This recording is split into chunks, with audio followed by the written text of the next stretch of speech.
한강의 소설 채식주의자는 세 개의 부분으로 나뉘어 있으며 각 부분은 서로 다른 화자의 시점에서 주인공 영예의 이야기를 전개합니다. 이 작품은 영예가 채식주의자가 되면서 겪는 내적 갈등과 그로 인해 주변 인물들이 겪는 혼란을 중심으로 진행됩니다. 일부 민수의 시점. 첫 번째 부분은 영예의 남편 민수의 시점에서 서술됩니다. 민수는 평범한 직장인으로 영예와 결혼하여 안정된 삶을 살고 있습니다. 그러나 어느 날 영예가 갑자기 고기를 먹지 않겠다고 선언하면서 그들의 일상은 흔들리기 시작합니다. 영예는 채식주의로 전향하면서 점점 더 극단적인 행동을 보이게 되고 이는 민수에게 큰 충격을 줍니다. 민수는 영예의 변화에 혼란스러워하며 그녀의 내면에 숨겨진 고통과 갈등을 이해하지 못합니다. 영예는 자신의 결정을 고집하며 가족과의 관계가 소원해지는 것을 느낍니다. 민수는 영예의 채식주의가 단순한 식습관의 변화가 아니라 그녀의 정체성과 존재의 방식으로 변모하고 있음을 깨닫지 못합니다. 영예는 점차 고립되고 자신의 선택이 가족에게 미치는 영향을 고민하게 됩니다. 민수는 영예의 변화를 받아들이기 위해 노력하지만 그녀의 극단적인 선택은 그를 더욱 불안하게 만듭니다.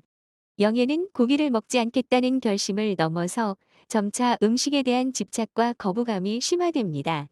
민수는 영예의 내면을 이해하려고 하지만 그녀의 고통을 알지 못한 채 갈등이 깊어집니다. 2부 정환의 시점. 두 번째 부분은 영예의 형부인 정환의 시점에서 진행됩니다. 정환은 영예의 변화를 관찰하며 그녀에게 강한 끌림을 느끼게 됩니다. 그는 영예의 채식주의가 단순한 식습관의 변화가 아니라 그녀의 내면에 깊은 상처와 고통이 있음을 깨닫습니다. 정화는 영예와의 관계를 통해 자신의 욕망과 죄책감, 그리고 가족 간의 복잡한 감정을 탐구하게 됩니다. 정화는 영예의 채식주의가 그녀의 정체성을 찾기 위한 방법임을 이해하게 되며 그녀의 고통을 공감하려고 노력합니다. 그러나 그는 영예에게 끌리면서도 그녀의 남편인 민수와의 관계에서 오는 죄책감에 시달립니다. 정화는 영예와의 관계를 통해 자신의 욕망을 탐구하고 그 과정에서 가족의 경계와 사회적 규범에 대한 질문을 던지게 됩니다. 정화는 영예의 내면을 이해하려고 하지만 그녀의 고통이 그를 더욱 혼란스럽게 만듭니다. 영예는 정환에게 자신의 내면을 드러내지 않으려 하며 정환은 그녀의 고통을 이해하지 못한 채 갈등을 겪습니다. 이 과정에서 정환은 영예의 채식주의가 단순한 선택이 아니라 그녀의 존재에 대한 깊은 고민으로 이어진다는 것을 깨닫게 됩니다. 3부 영예의 시점. 세 번째 부분은 영예의 시점에서 서술됩니다. 영예는 자신의 내면을 탐구하며 채식주의가 자신에게 의미하는 바를 깊이 성찰합니다. 그녀는 과거의 기억과 상처를 회상하며 자신의 존재에 대한 질문을 던집니다. 영예는 점점 더 고립되고 자신의 정체성을 찾기 위해 고군분투합니다.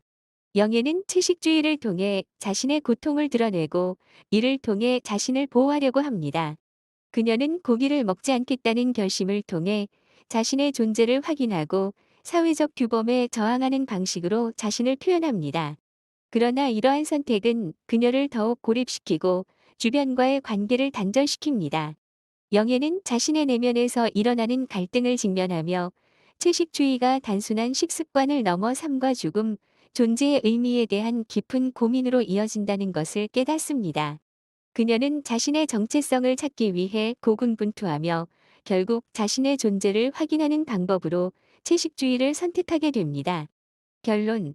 채식주의자는 인간의 본성과 욕망, 그리고 사회적 규범에 대한 질문을 던지며 각 인물의 심리적 갈등을 통해 복잡한 인간관계를 탐구합니다. 영예의 채식주의는 단순한 선택이 아니라 그녀의 내면적 갈등과 사회적 압박을 반영하는 상징으로 작용합니다.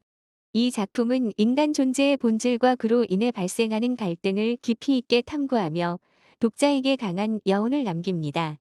한강은 이 소설을 통해 인간의 고통과 존재의 의미를 탐구하며 독자에게 깊은 감동을 줍니다.